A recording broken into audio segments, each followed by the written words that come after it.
sometimes you might have to restrict the spaces in which some of these messages are actually transmitted, because yes, we know it's cathartic and purges and cleanses, but sometimes it can be exposure. yes. Well, they have to find a space Yes, always. yes, right.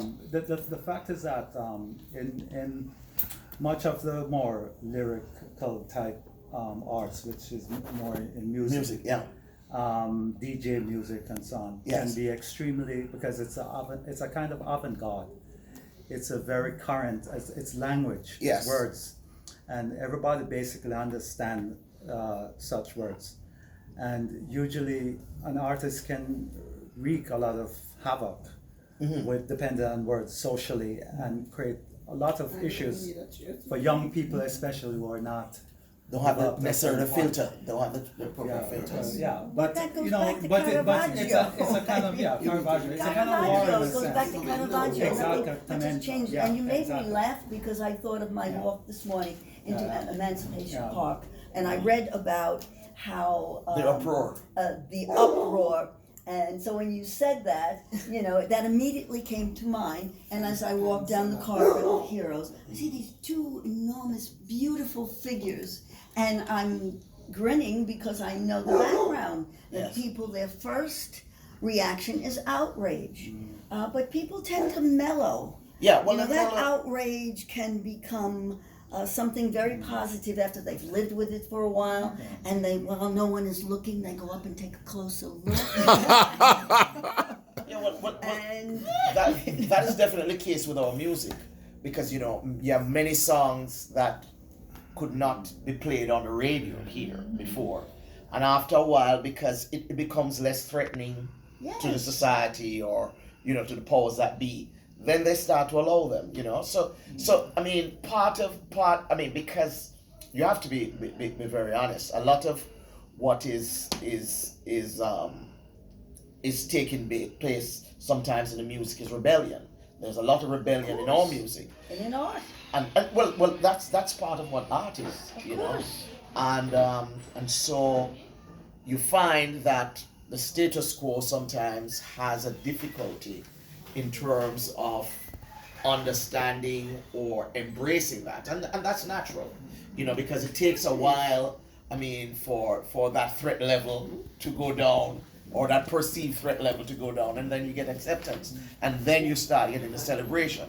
Because even today we still have challenges in terms of the use of the vernacular, the Jamaican vernacular in literature and that kind of the arts, and that wonderful patois. The patois.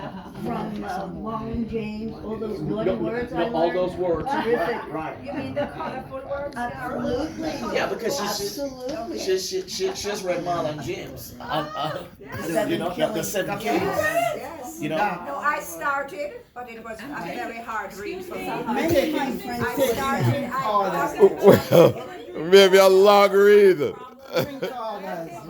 orders. Yes. Drinks. Go past chapter 3. Drink. No, For my me- friends could not get past chapter 3. Yes, but I couldn't get past chapter persevered. Wine, I would go wine. And I in. am very liberal in my thinking. Wine, and I just wine, could not yes. get past Well, it's Wine interesting because to with me, a few cubes of ice. No, I'm Yes. leaving.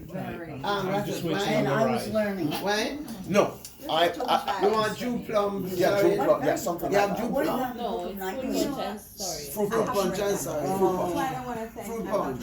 I don't know if Tara, it's the first or second. Would you like some wine? Well, I thought no, so, I'm- but in I'm terms What fine. of about some sorry? music being the ultimate A expression. little too sweet for But me. then when you I when you don't tend to explain like that very, very sweet. the visual Yeah, art, so and people can express themselves. and So that's white why wine, a little really white like- wine. Vent. I really She's am okay. Satan. That was I'm powerful good. for Thank me, you. so Yes, I yes, I understand. really am. I had the whole bottle of Any water drink and a wine? glass of wine. I'm May I good. have some water without ice, please? You'll love it. For me to think But about it it's as so artists, different. Yes. Yeah. I don't remember how to Yeah. Yeah, it's cleansing. But I know you'll like it. So, Dr. Brian Morgan, you have not told me about your journey with art. Tell me a little bit about your Yes, put it there. journey.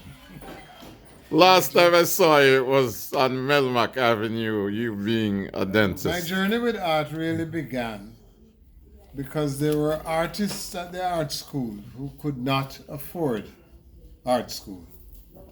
And they used to do paintings and drawings and stuff like that. And I thought I was helping them by buying some of their art. And so my journey with the collecting of art began by helping the young students pay their school fees. It developed from there. We had patients who would come and swap art for dentistry. Wow. Which I did, Mhm. happily. Mhm. I didn't know that, or I brought some. And then we had artists who would come and swap art for dentistry. And the collection developed therefrom. And then what would happen is people started to hear that there's that dentist over there who looks like he has a pocket load of money that he's going to give to artists. So everybody who needed to sell a piece of art kept coming to my office. Wow, that's And then I interesting. became more and more discerning. Oh, okay. So I was Back to your Monroe years, were you at interested Monroe, in art at that time? At Monroe, the botany teacher thought that I had good hands. Yes. And so she wanted some of her plants to be illustrated. So she would come to me and ask me if I would paint these plants, which she would put on her board, so that the other students, you didn't have to go into the field to collect them, you could look at the paintings, and she could discuss her botany plants with students. That's how I started, with the ability to use my hands. Right, yes. And it probably paid off in the long run. It did, it certainly did. Yeah, because when I went to dental school, right. I had the great experience of coming top of the class because of the use of my hands. Wow. Excellent. Congratulations. He's an artist as well. You know. Yes. Yeah. I remember a friend of mine was about to start dental school actually in Boston at Wellesley. That was the college. Yeah. And this semester before she started, she had to do knitting. Just working, just sitting there for hours, knitting to develop dexterity with the hand. Yeah. Okay, yes. So it all connects. Yeah. It all connects. Yes. Great. I discovered that I had what one of my lecturers called a gift. Wow. Because it is a gift. Yes. And all the pieces came together years And all the later. pieces came together. Yes. All the Yes. pieces came Yeah, man. Well, congratulations. Thank you. Yes, because you've But I really do like art, and I do like being able to assist. It's amazing. Now, what has happened is like people like Brian It's here. here somewhere. He's I love that. people like Brian here. He's graduated from He's in camera. needing help To giving help. to being kind.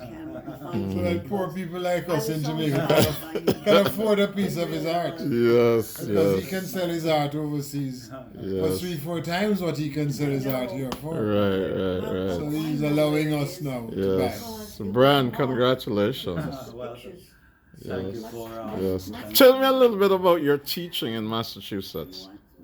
teaching. Oh. Well, I have been teaching in Boston since a full-time professor since the College of the Holy Cross, where I was hired. I remember the Issas were there as students at the time, and they were my students. And Mona and Zania, I remember, Oh, really? and then you had So we went there too. but that was what, 1985, a long time. And I left Holy Cross College after 5 years and Doing the had a tenured position at the University of Massachusetts, Dartmouth. And so I enjoyed teaching a lot of the students I had coming from, some of them from the Caribbean and all over Africa and Latin America. And I grew, and I'm up until now. And then later on, I also did some projects. The MIT invited me to work with scientists and artists and scientists working together, teaching each other. Wow. And so what I would do is look at the artists, at the scientists' data, or data, whichever we want to call it, and I would help to interpret and give my own artistic, visual, intellectual understanding of what they would do and find from their deep diving or in oceanography or in genomics. In that area, I would look at certain kind of microbes and talk about it and point them to certain similarities in terms of cells, so that sometimes scientists are not looking the way an artist would look. We have archive. We have been looking in a specific way since we were children. So we have a certain eye, and that develops that aspect of our brain. So that part was actually this interdisciplinary way of understanding education. I also taught courses that were based on that to my students. I've been in charge of large graduate component. Graduate students doing their MFA. I've directed many master's degree thesis or terminal degree thesis, as well as direct the BFA program on many occasions for years. Excellent. So basically, I've taught it in France at the Pont-Aven. Oh, really? Where in France? Pont-Aven School of Art through Brown University and Oh, wow. Rhode Island School of Design. Yeah, The yeah. Sorbonne was part of their Okay. project. Right. So, and in Brazil, I've spent time in Brazil. I've lectured in Africa, And China. Kumasi, Yeah. part of Ghana, Wow. and now I'm in China. Largely, my experience in teaching is simply by practicing, traveling, and learning. That's all I have to teach, nothing else. Right. It's not like reading a book necessarily. Right. I never like books. Well, congratulations again. Keep up the good work. Brian, you're All right. so